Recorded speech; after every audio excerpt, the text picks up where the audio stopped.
22 अप्रैल को अपनी एक वीडियो में हमने आपको बताया था कि जिस प्रकार ऑस्ट्रेलिया, अमेरिका, कनाडा, यूके और न्यूजीलैंड इन 5 देशों ने मिलकर एक साथ चीन के खिलाफ मोर्चा खोला हुआ है, उससे स्पष्ट है कि इन देशों के पास चीन के खिलाफ कोई खुफिया सूचना उपलब्ध हो सकती है, क्योंकि ये सभी देश फाइव आइज समूह का हिस्सा हैं और ये सभी देश आपस में महत्वपूर्ण खुफिया सूचना साझा करते हैं।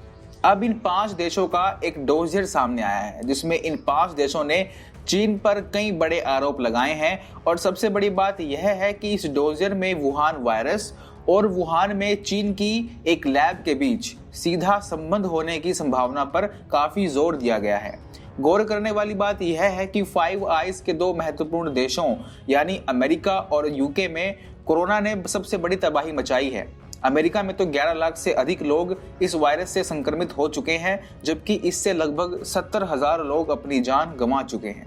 अब इन सब ने अपनी अपनी खुफिया जानकारी जुटाकर चीन को घेरने का एक बढ़िया प्लान तैयार किया है। फाइव आइज द्वारा तैयार इस डोजियर में साफ साफ लिखा है कि चीन ने अंतर्राष्ट्रीय स्तर पर पारदर्शिता की धज्जियां उड़ाकर हजारों लोगों की जिंदगियों को खतरे में डाला। इसके अलावा इस डोजियर में लिखा है कि कोरोना वायरस के खिलाफ बोलने वाले डॉक्टर्स के मुंह को बंद करके और इस वायरस की वैक्सीन को बनाने में जुटे बाहरी वैज्ञानिकों को इस वायरस के लाइव सैंपल देने से मना करके चीन ने मानवता के खिलाफ सबसे बड़ा काम किया है।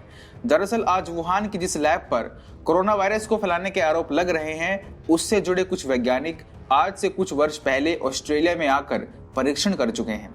वुहान वायरस लैब में वरिष्ठ डॉक्टर शी पिछले कई सालों से बैट्स पर रिसर्च कर रही थी और इस लैब की ऑस्ट्रेलिया ने भी फंडिंग की थी। अमेरिका ने इस लैब की फंडिंग को वर्ष 2014 में रोक दिया था, क्योंकि अमेरिका को इस लैब में किए जा रहे परीक्षणों से दुनिया में एक महामारी आने का खतरा महसूस हुआ था। लेकिन वर्ष 2017 में अमेरिका ने फिर से फंडिंग को शुरू कर दिया। इस लैब के वैज्ञानिक ऑस्ट्रेलिया आकर भी बैट्स पर रिसर्च कर चुके हैं, जिससे सारा शक इस बात पर जाता है कि कहीं इस वायरस के पीछे चीन की यही लैब तो नहीं थी। अमेरिका तो शुरू से ही चीन पर कोरोना वायरस को लेकर बड़े आरोप लगाता रहा है। अमेरिकी राष्ट्रपति का मानना है कि कोरोना वायरस चीन के वुहान स्थित एक प्रयोगशाला से बाहर निकला है। इस प्रयोगशाला में चमगादड़ों पर रिसर्च चल रही थी। अब ट्रंप चाहते हैं कि इस प्रयोगशाला की बड़े स्तर पर जांच हो। हालांकि अमेरिका अपने स्तर पर इस लैब की जांच पहले ही कर रहा है। हाल ही में अमेरिका ने चीन से अपने अधिकारियों को वुहान लैब का परीक्षण करने की छूट देने को भी कहा था, जिसे चीन ने अस्वीकार कर दिया था।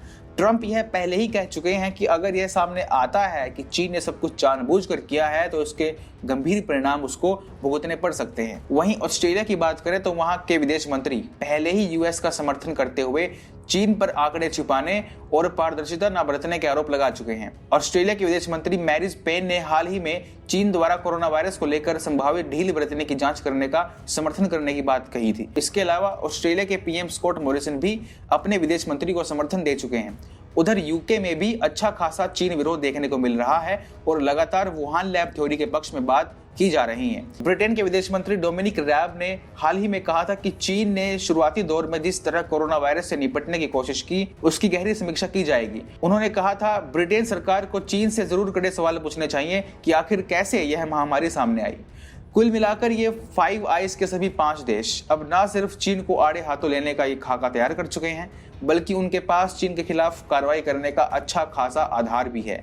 इन 5 देशों को दुनिया को अपने विश्वास में लेकर चीन के खिलाफ कठोर से कठोर कदम उठाने ही चाहिए।